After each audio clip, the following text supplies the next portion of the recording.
Are you looking for a new adventure? Did you ever want to visit the city where all your nightmares reside? Well, you're in luck.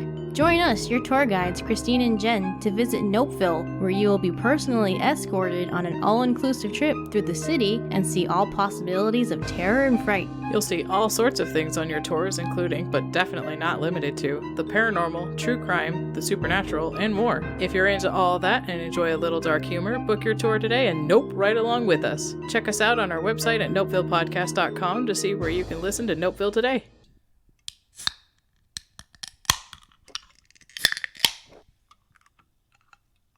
Cheers. Cheers. Oh God.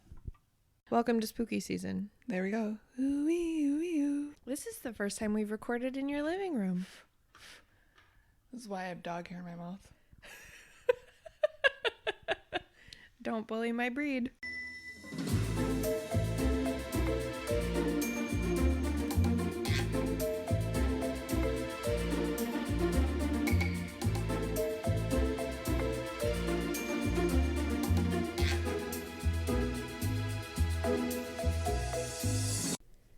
Hi, Allie. Hey, Celeste. Hi. How goes it? It goes well. I love your tagline. I now need a shirt. We're just gonna, how goes it? And then on the back in like the little letters that like vibrate because it's a song clearly, like, it goes well. There we go. I love this plan. Hey, it's the first episode of October. Hello. Hello, October. Welcome to spooky season. Spooky. You want to give an overview of what our intentions are? So spooky season is going to be taboo culture that is a little bit more specifically geared toward like spooky shit, right? The occult, because we wanted to cover some taboo topics that are contained in spookiness and really bring them to the surface. And we thought, what better time to do it than October? Agreed. We have some amazing episodes planned. Oh, I'm so excited. I'm so excited about them. I know one of the things we wanted to touch on today too was thanking everyone for all the support in our first month of recording. You guys are amazing. So amazing. Thank you guys so much. We absolutely don't even have words for how much we appreciate your support and everybody's reviews and shares and comments. And it's seriously, we're just like beside ourselves. We really just started this for fun.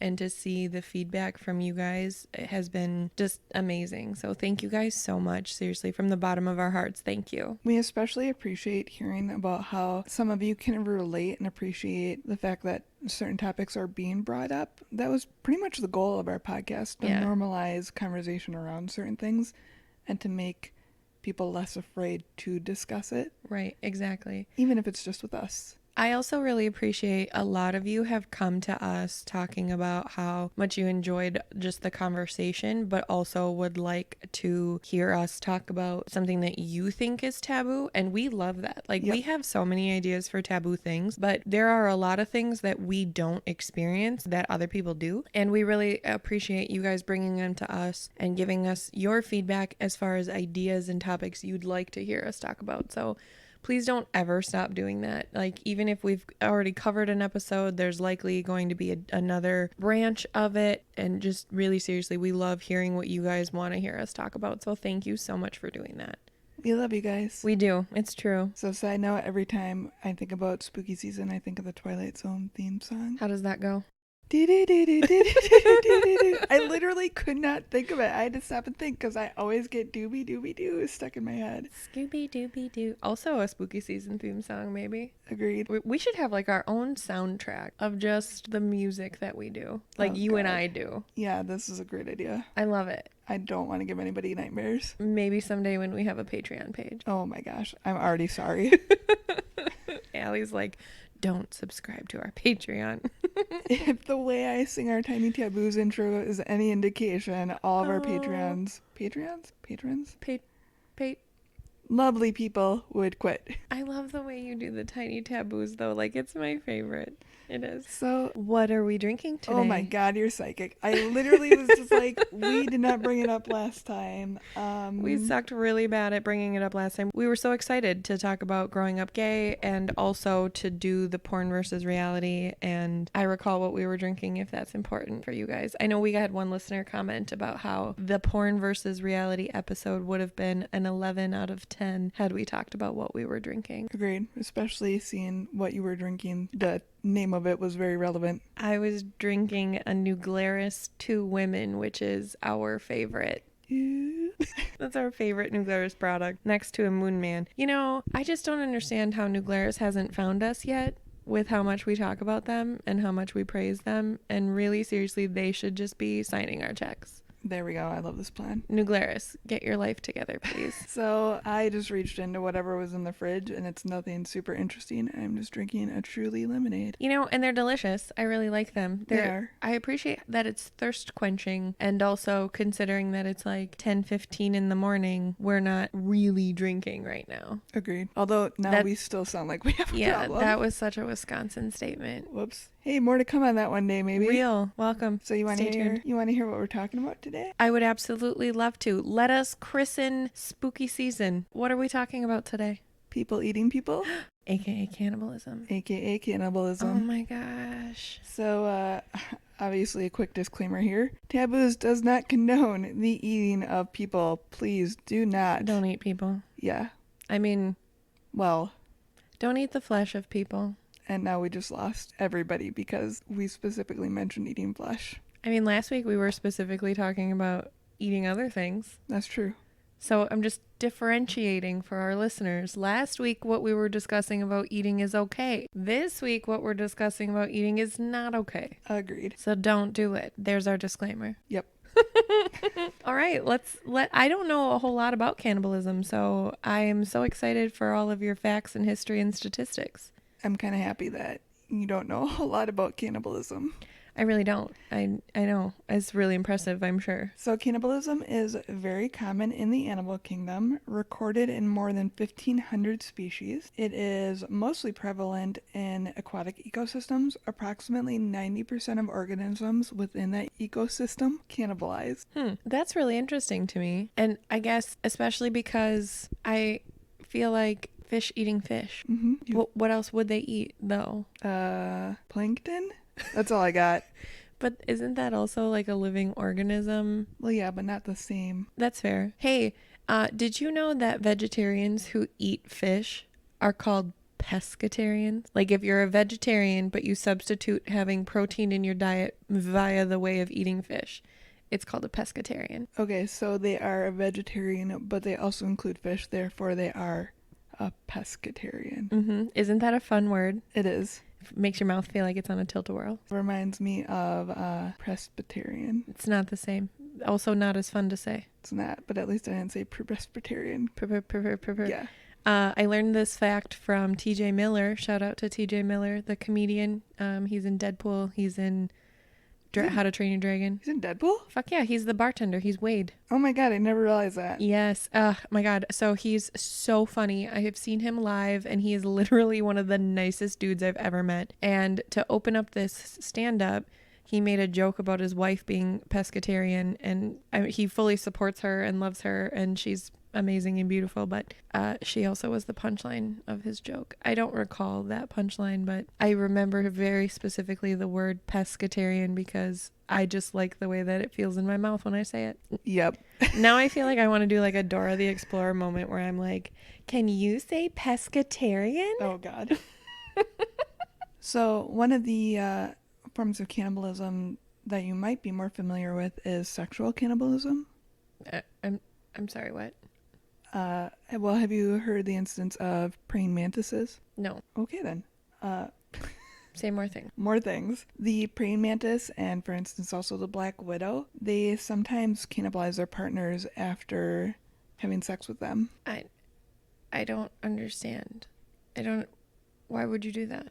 Well, they're not 100% certain as to why, but scientists believe that it is part of mate selection and eliminating the weaker of the species. But you've already mated with the weaker of the species. Yeah, I have no idea. So then do they just roll over and like, oh, honey, that was so good? Nom. Apparently. I feel like that would be rough. You know, you gotta wonder if the males are aware that they're about to be ended. Do they know they're gonna die? I have no Like, idea. also, I really just want to know why they do this. Like there's no logical explanation there of how you just procreated with the weak, but now you're going to eliminate the weak. Like you just like the genetics there just don't make sense. So really what I'm taking away from this is that we need to have a special guest episode with some spiders and some praying mantis. You can definitely have that episode by yourself. That'll be like a Skype call. I don't really want them in my house. Neither do I. Thank you. You're welcome. I appreciate you taking that for the team because I just don't want to be involved in that interview at all. So the word cannibalism is derived from the word cannibalas, which is the name the Spanish gave to the people from the island Carib of the Lesser Antilles. So the interesting thing that I found here was supposedly this tribe participated in cannibalism. However, it's in debate whether or not that's true because essentially Christopher Columbus, Fuck that guy, was told, go talk to these people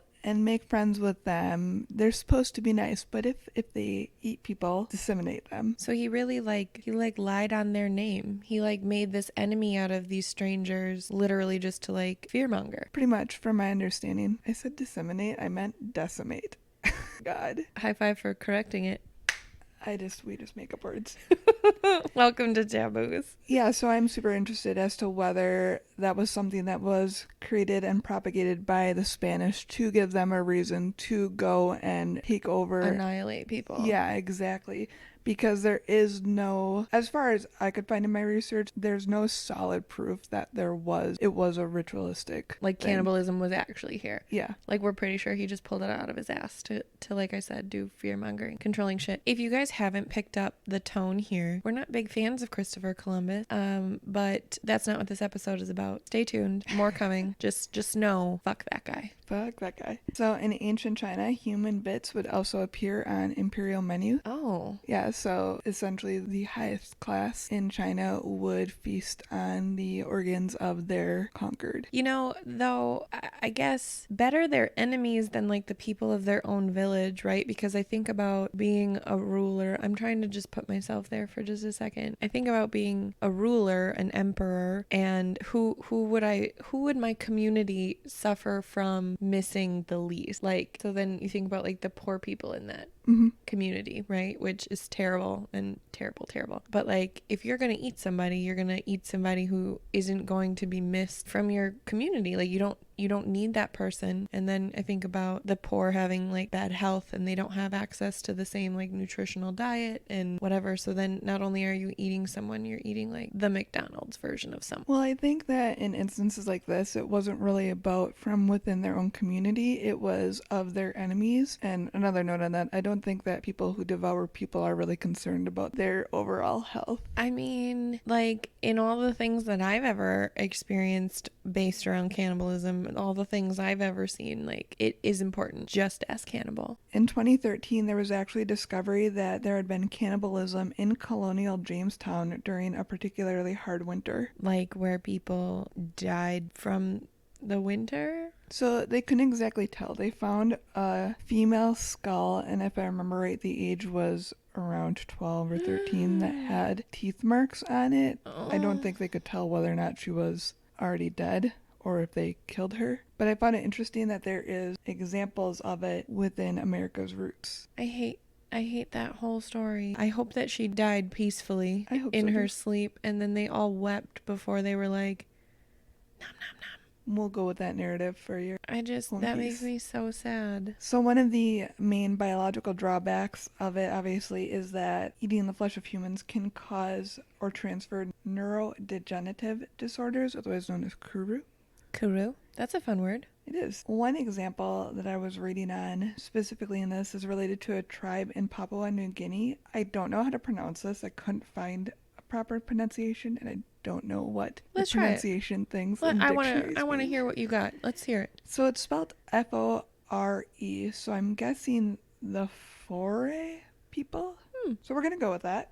Okay. I mean, it could just be four. It could. Four. I feel like That's how you spell that. that is, yes. So I'm not arguing with you about the pronunciation of the tribe name. I'm just going to stick with Fore because I like saying it more. Cheers to that. Excellent. I support you. They are recorded as having ate the bodies of relatives to cleanse their spirit as late as the 1950s. What? Yeah, thousands of the foray contracted Kuru and died. However, some have developed a genetic mutation that protects them from the prions that transmit the disease, which I found super interesting. That is really interesting. Actually, you know what that reminds me of? Unrelated but related. Did you know that it is a genetic mutation to not be lactose intolerant? Like, to be lactose intolerant is normal. Yeah. So humans were not supposed to be able to digest dairy. It is something that through evolution, our bodies have literally just been conditioned to do. But people who are lactose intolerant, they don't have that genetic modifier, so they're normal. Yeah, that makes sense. So interesting, like that's the same concept with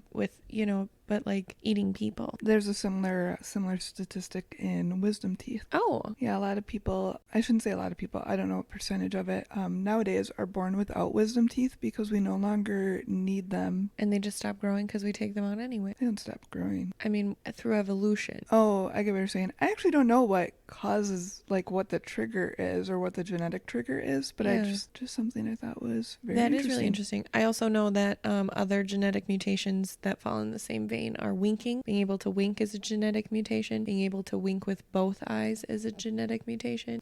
Any form of tongue rolling that you can do, like if you can turn your tongue into a hot dog or a Tostito chip, or I have like seven things I can do with my tongue. So I'm clearly a genetically mutated little fucking Ninja Turtle. Little Ninja Turtle.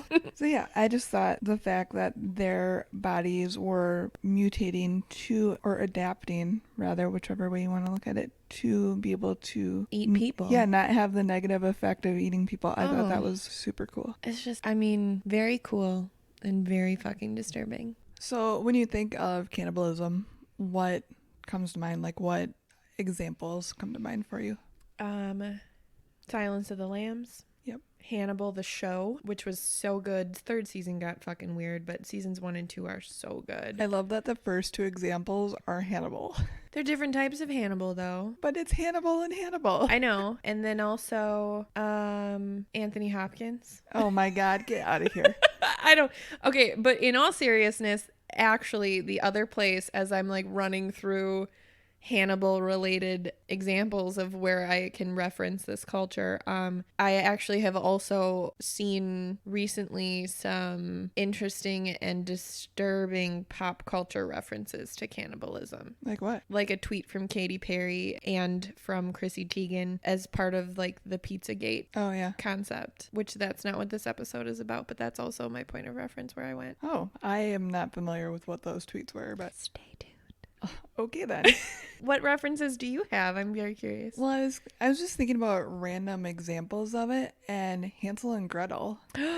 Yeah, but it's weird because you don't really think, oh yeah, the witch eats people. I mean, she does. She eats people, but we're more concerned about the kids getting away than the fact that the witch is eating everybody. You're not wrong, and it depends on the version of the story that you were raised with. I was raised with the Grimm brother version, which the children get eaten, but then also That's true. my mother, who is good and sensitive, she raised me on the story that the lumberjack comes and lights the gingerbread house on fire and saves the children. But you're right, the moral of that story is that the children laid the trail of breadcrumbs, the lumberjack found them and saved them. Nobody gave a fuck that the witch was eating children. Oh, and see, the weird thing is, the version of the story I grew up knowing, even though I had Grimm's fairy tales, was that the children booted the witch into the oven and she burned up. So, Oh, which like, great either way. yeah, and there's like a slight Holocaust reference there nobody ever talked about. That's cool. I don't know when all these were written, if it was before or after. I'm intrigued. Well, and not only that, speaking of evolution, how the different evolutions of the story have happened, right? And I guarantee you that as we grow to have listeners all over the world, shout out to all of our over the world listeners, if there are different versions of that story, like culturally, and maybe our version of the story, people are like, she fucking ate the children, like that's not how it works in other stories. I don't know. Hey CK, if you're listening and want to chime in on this, feel free. We would love to hear from you. So another one that came to mind, whose history I'm fascinated with, but it never clicked as duh, that's cannibalism, was Elizabeth Bathory, Please say more things. the Blood Countess. No. Oh, okay. So she was known for essentially murdering supposedly hundreds of her handmaidens and essentially poor women throughout her Reign of Terror. kingdom. Yeah, also that works. And she would bathe in their blood and Oh. really, you've not heard of her. Oh, Really? I'm absolutely mind blown right now. Yeah, she's crazy. So she actually had I wish everybody could see my face right this second. Like, I feel how disgusted my face looks. So speculation was that she had seizures growing up and that medicine at the time taught that consuming the blood of someone that didn't have seizures, pretty sure it was seizures, would help heal them or keep them away. So she was raised drinking people's blood and all that jazz, and it's a whole thing. But essentially, she killed a lot of people, bathed in their blood. Sometimes she bit their boobs. She wasn't a good person. I hate all of 0 this 10 would story. not recommend as a friend. Her Yelp review sucks. This was the worst party ever. Immediately throw away all invitations. So you already brought up Hannibal Lecter as My man. one of the most common ones. Man, Anthony Hopkins just does so good in that role. He does. And you know what? I have such a admiration for Anthony Hopkins. I And thought you were about to say for Hannibal. I was going to say, all right, maybe this podcast is actually over. You're judging me and I don't appreciate it. I have such an admiration for Anthony Hopkins in his role of Hannibal, but also like I am convinced he would be. Sometimes we play this game. I'm going to enlighten our listeners on a game that we play. Sometimes we play this game about if you could pick your celebrity family, who would you have in your celebrity family? Like I am building my family tree out of celebrities. I really want Anthony Hopkins to be my grandpa. I think he'd be such a good grandpa.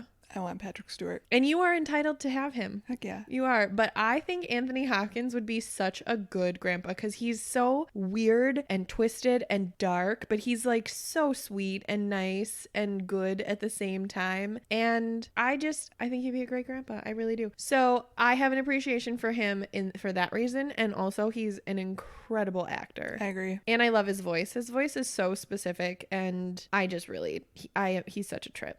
Are you just going to go write him a love letter now? I'm going to ask him to adopt me. Excellent. I love this plan.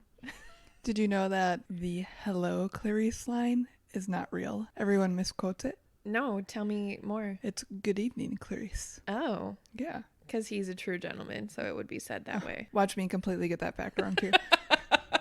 Watch me fuck it all up. This is really what the podcast is. Just revealing how wrong Ellie is on 90% of what comes out of her mouth.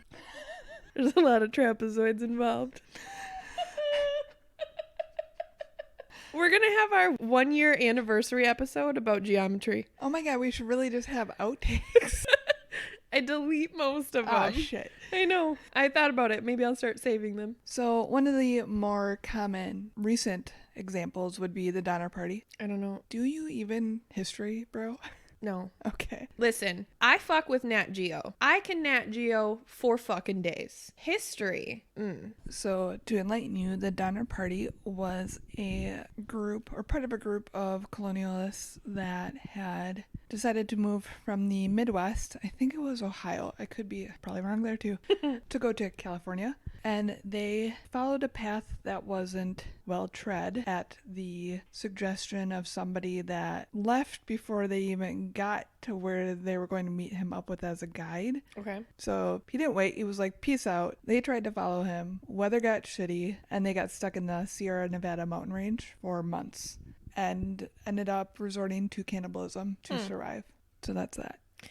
I hate all of that, with the exception of I do find cannibalism slightly more acceptable under the premise of our survival depended on it. That's actually something I have a question on in a bit. Okay. Should you ask your question now? I have one more example that ties into that. So one of the more recent ones, I wish I'd written down the year, I don't know why I did, but was the, wow, this word, okay. Uruguayan? Dear God, somebody help me. I think you did great. Round of applause, baby. Yeah, we're just going to go with that. Uruguayan Air Force Flight 571, which crashed into a mountainside. And in order to survive, the rugby team that was on it had to consume some of their relatives and teammates. Oh, that's horrible. Yeah, I couldn't imagine. Oh my God, that's so sad. So one of the things that brought to mind for me was I find it interesting that it's not okay. It's still not okay. No. But we are more willing to be sympathetic towards cannibalism as a resort of survival than we are as part of a tribal culture.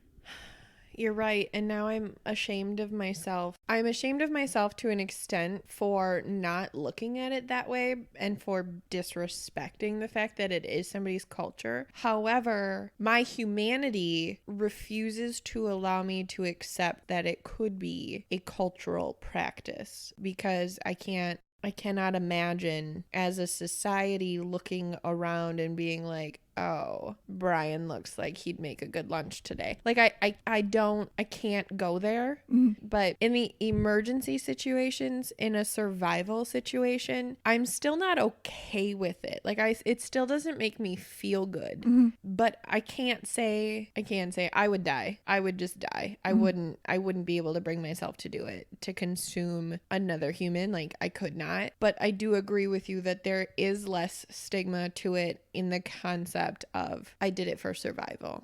But why? Well, side note, I think I would do it if it meant getting back to Moose and Nick and you guys and everybody that I love. Hi, I'm weird. But in all reality, I would do whatever it takes to get back to the people I love. I know, and you're not wrong. I wouldn't feel good about it. I recognize that, and you're dead inside, so maybe that's like why it's so easy for you to identify. Maybe I would, but fuck, it would take so much desperation for me to get to that point. It would definitely be a last resort. It would be like I am on day 7 of no options. I would definitely not be like, hey, yeah, I just really don't feel like going to look for deer or rabbits or anything. But Brian over there isn't looking so hot, so... Brian's on his last leg, so yeah, I'm going to just munch on that. So part of the other interesting aspect of it for me, and you said you feel ashamed. I don't think you should feel ashamed. I mean, it's part of your humanity and our culture to not accept that practice. But one of the things I discovered is I haven't really spoken to tribes that practice it because there were so many examples across the world and across all of time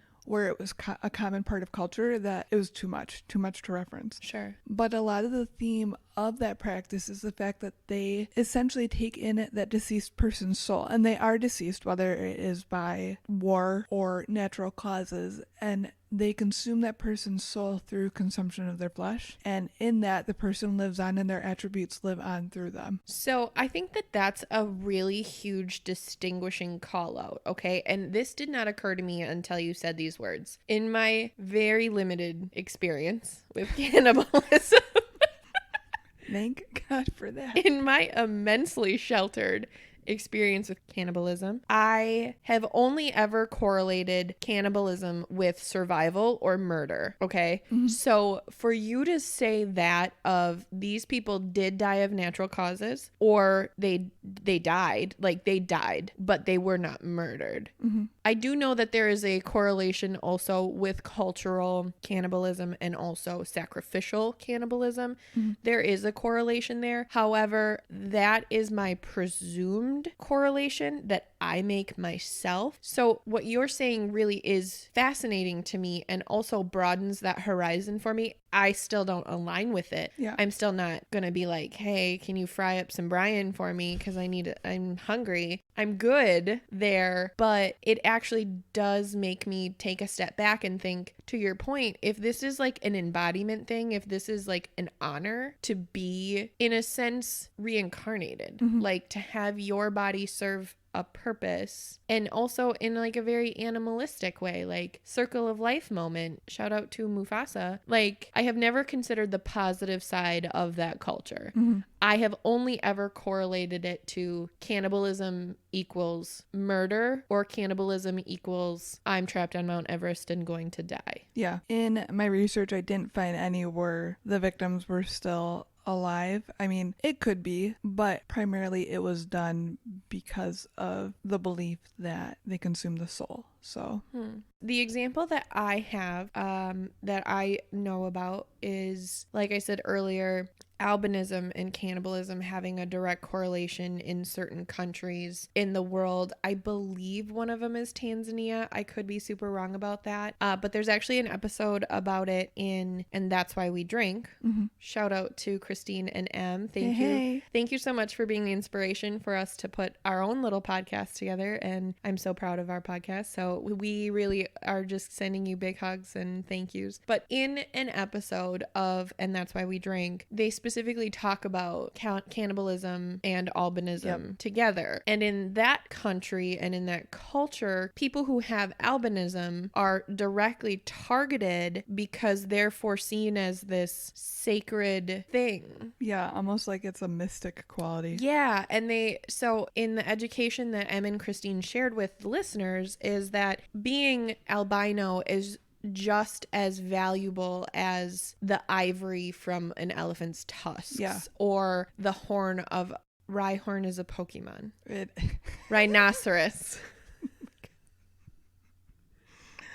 I was so gonna say Rhyhorn and I was like, that's not right. A rhinoceros. Like, the black members of that community equate albino people who are still black people. They just don't have pigmentation the same way. They regard them in that quality of ivory. Yeah. And it's rare. And there's a lot of horrible fucking shit that happens to albino people in those cultures because they're seen as this like godly creation, which I'm not saying they're not, but like they're not a precious substance. Yeah. They're still human. Ingesting them doesn't give you superpowers. Correct. Raping them does not cure you of AIDS. Yeah. Like, that's a real part of the belief there. And that I'm not okay with. And it just kind of shows how certain beliefs are sometimes a result of a lack of science. And fear.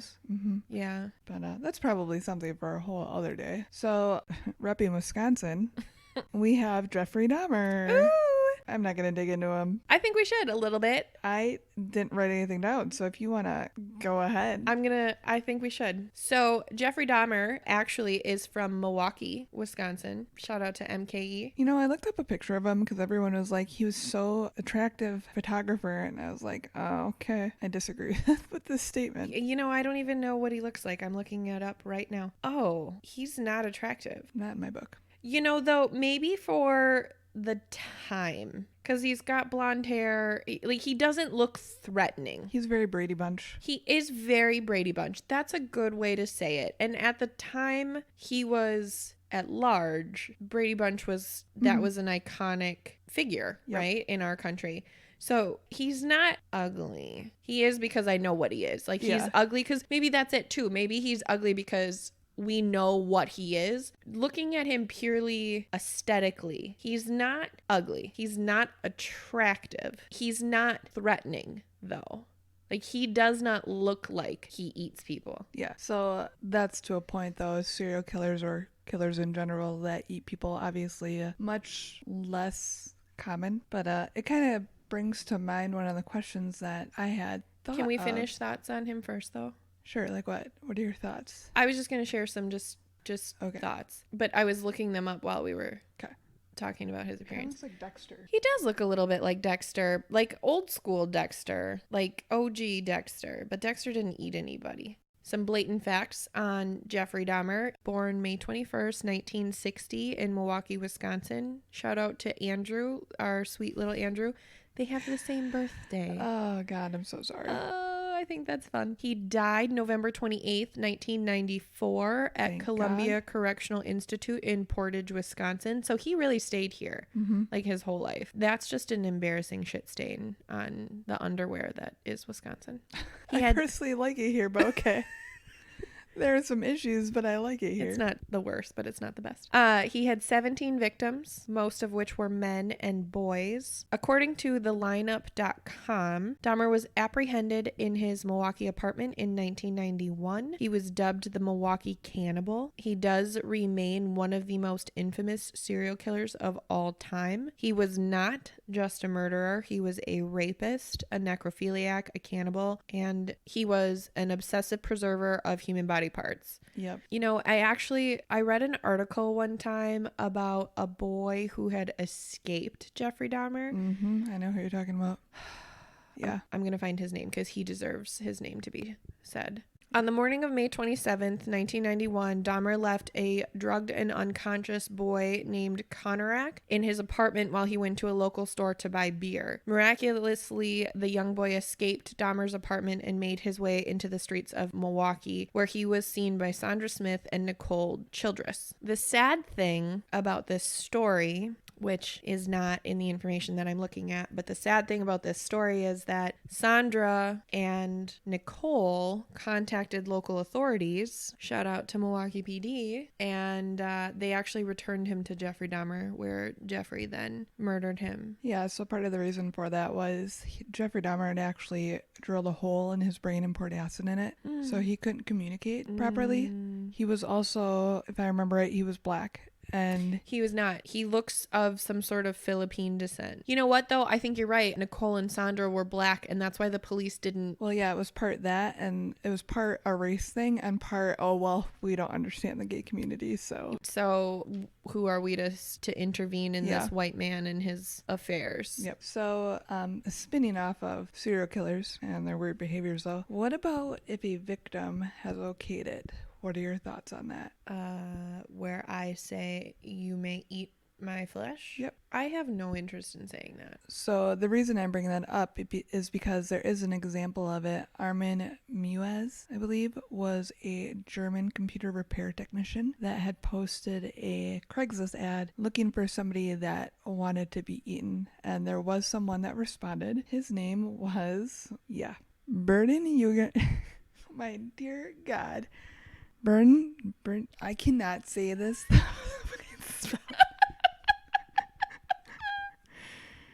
Bernd Jürgen Armando Brandes. You guys. You did so good. From Berlin. Hello, Burden. They made a videotape together that they recorded on the day that they met, basically saying he was agreeing to this. They amputated his penis after Burden. Wow, why is this such a hard name? Because in our language, it's not a name. There's a lot of consonants together in forms that I'm not used to. And are we sure it's not Bruden? No, it's Bernd. Oh, I thought it was with a B. Burned. I have no idea. Anyways. English is our first language. Please, anybody who is dying at how stupid we sound, no, we're sorry. That's fine. You can totally tweet us the correct pronunciation. Allie would love that. So I'm going to just say his last name because I'm assuming it's Brandes. Probably isn't right either. Probably just fucking it all up. Basically took a fuck ton of pills, drank some alcohol. They chopped off his dick, fried it up, ate some of it. They ate it together. I believe so. I didn't take specific notes on this because I was a little perturbed by it. Rightfully so. Apparently he couldn't eat his own penis because it was too chewy. Yeah. So on that note, Brandes ended up dying from blood loss. Surprise. And Armin was convicted, but I thought it was an interesting thing. I mean, the fact that he consented to it, So that takes away all of the criminality concept to it, and it provides a whole new dynamic to the way that I look at it. I still don't like it. Yeah, I mean, no, but I'm still not interested in chewy fried penis. Hard pass. Like, I'm so not about it. Upcoming restaurant special. Country fried chewy penis. Like, I'm so a hard pass. Please, I'm really in the mood for with chewy. A side of fries. I really don't need any of that. But I do think that, like I said, adds an interesting dynamic to it. The fact that dude was like, I'm really interested in you eating me. Yeah. That is so interesting. Psychologically, that is so interesting because like what are you? Let's just for a second try it. Let's try. I literally cannot try this because psychologically I cannot get No, into I'm that not saying the eating piece. I'm not saying psychologically let's be cannibals. I'm saying for just 1 second, psychologically, what are your options as you think about you volunteer for somebody else to eat your body parts? Like, is it the thought of the tribes that we were discussing earlier where it's like, then I live on because Yeah, probably. like, is Something that like what that. you would think? Is this like complex of like reincarnation complex or like serving a purpose complex? Those are really fucked up. Or is it some sort of fetish? Yeah, which, like I said, those are fucked up thought processes, but it doesn't illegitimize them. Yeah, agreed. Obviously, dude was willing to chop, but also like, why his penis? Yeah. Like, why? There are so many areas of the body that would provide better meat. I don't understand, and the only reason I know that is from watching Hannibal. Yep. Yeah. The sweetbreads. So many, just fucking, just such a good show, but so disturbing. But I don't like the penis for lunch. Just sounds like not the best idea. I just Glad we struck that off of our menu. country fried chewy penis is a hard pass for this girl.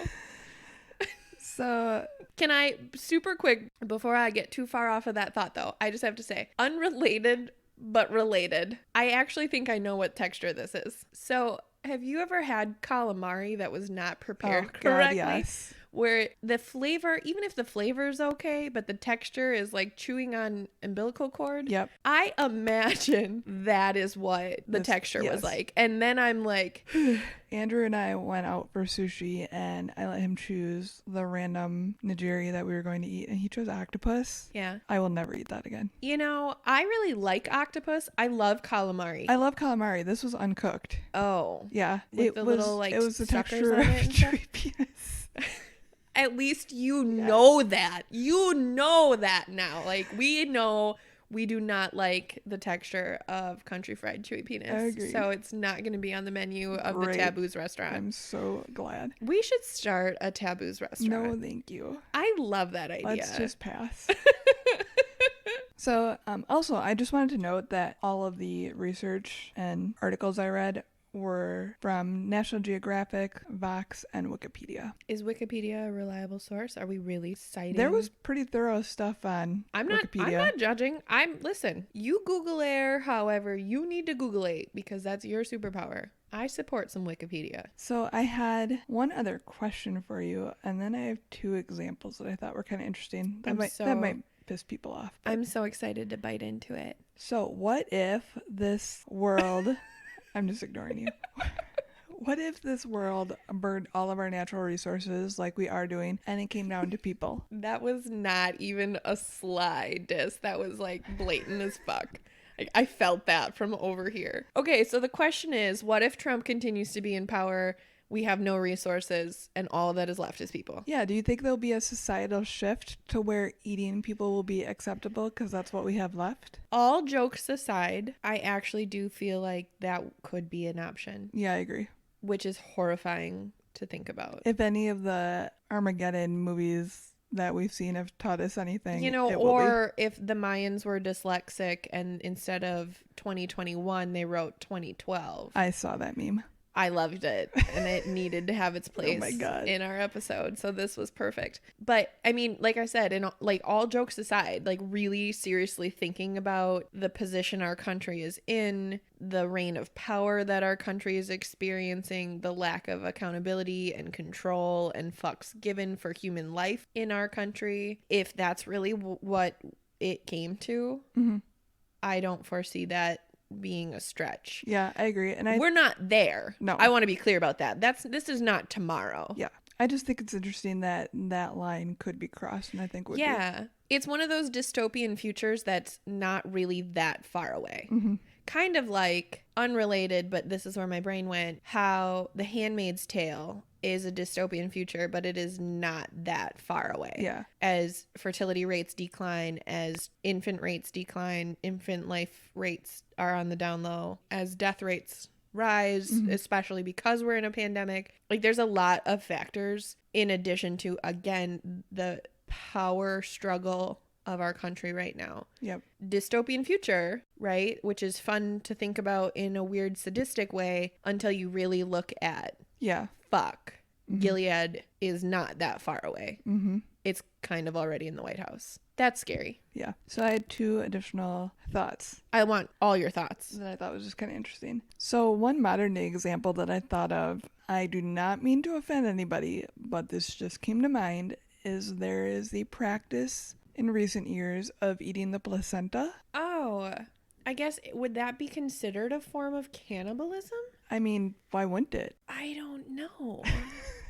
I feel like yes. This is like an out of body experience. I have never considered that. I've never seen anybody that's opposed to it say, no, that's cannibalism. It's just basically, no, that's not what that's for. Yeah, and yet I have had brief conversations with some people, and I know that there are firm believers of the natural healing powers and regenerative. What is the word I'm thinking of? Yeah, you're right. Regenerative? Mhm. No, that's not a word. The rejuvenating aspects of a placenta being consumed. I also know that there are some indigenous cultures that less cannibalistically bury the placenta, and there are some rituals because of that Yeah. health factor to it and what good things it brings. But yeah, I've never considered that Scientology aspect of eating the placenta to be cannibalism, because I kind of put it in its own weird little bucket of I am not interested in that. So I have never really considered it farther than that. So the other thought I had was, in certain aspects of Christianity, the belief that the offering, the communal offering, turns into the body and blood of Christ, aka the Eucharist. There's so many words there I didn't like, but I agree with that thought process because that is what they call it. Like they say, this is the body. And even though you're eating a stale vanilla wafer, it's the symbolism behind it. And yeah, then in a way, like you're promoting cannibalism So that was just another, via stale vanilla wafer. and wine that turned into blood. I don't like it. But I just thought it was interesting. There are certain societal acceptances for this. And yet at the same time, as a member of society, I don't like it. I don't like it.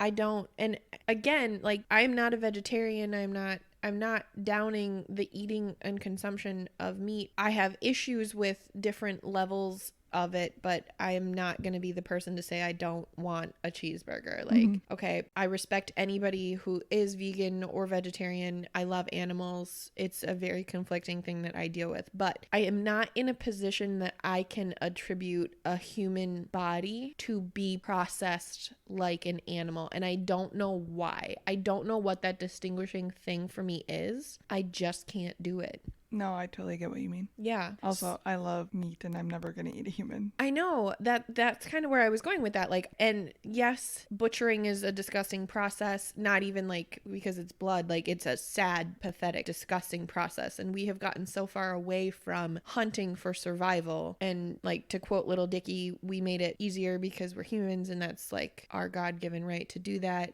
Shout out to Pillow Talk. I just can't go there with humans. Yeah. So I don't know. What did you learn here today? What will not be on our menu at our future restaurant that We're we're gonna not have going to a have? future restaurant. Absolutely not. I thought those questions were really interesting, and that was what I was most excited about, to hear your answers to those and your thought process. Yeah, and I really appreciated your thought process, and definitely, like, I will admit I have a different perspective on it now that I guarantee you I would have never had we not had this conversation. I still don't like it. I'm still not in a position that I'm interested in that being a part of my life. However, I do understand and I appreciate the beauty of the cultures who are doing it in a commemorative way and in a respectful way. And if that's part of the culture that you're raised in, I can't imagine then not doing that. So I've never considered it that way, and that's what I want to call out that I learned here today. And I really appreciate that perspective that you brought to it, because as I'm sitting here thinking we're going to talk about cannibalism for our first spooky season episode, I'm sitting here like, we're going to talk about the terrible fucking parts of cannibalism, and really you flipped the script and you were the no, let's not talk about the terrible part of it, let's talk about the good part of it. So I really appreciate, because that's normally my gig. I talk about the good part of eating people. I know. Normally the good part of things is my gig. So I appreciated that I got to take some time off today and you did it. So guys, that's all I had on the super fun topic of cannibalism. I think that's all I had to contribute also to today's taboo topic. I really enjoyed it though. And like I said, thank you for sharing. Yeah, of course. I thought it was a fun kickoff to spooky season. I think it was the perfect kickoff to spooky season. And also now I'm very interested in our restaurant. And Oh, dear God. I think we should have, like, what kind of restaurant? Let's just use burgers, for example, because we don't know what kind of restaurant we're going to have yet. But, like, how cute would it be if we had different burgers that were called our different episodes? That is a cute idea. I know, right? Like, fuck haters and point your toes is I like... am never running anything food and beverage related, so have fun with this. I'm just saying, let's try it. Oh, God. So, well, we do not want your cannibal stories. We don't. We would like to hear your thoughts on it, though. Yeah, it would be super interesting if this brought any different thought processes or outlooks to you as far as cannibalism goes. Or if anybody has experience, all of our little worldly travelers out there, if anybody has experience with these cultures firsthand or has traveled or studied or whatever, like, we would love to hear from you too. If you have more of that, like, first person experience with the tribes and cultures who believe in cannibalism, but like in a non-murdery way. Agreed. I would love to hear from you. You can reach us at taboospodcast@gmail.com, or you can hit us up on our socials. Which is Taboos the Pod on Instagram and Twitter. We are Just Taboos on Facebook, and those are our socials. Yep, they are. That was it. If you could share the podcast with someone that you know that you think would enjoy it, we'd be grateful. As always, we want to continue the conversations. Who would enjoy maybe this topic, less so would enjoy country fried chewy penis. Oh, God. Like, those people maybe don't need to reach out to us. Thanks for all the support, guys. We love you so much. We do. We love you. Thank you so much for listening. We hope that you enjoyed the rest of our lineup for spooky season. And as always, Do you? be taboos.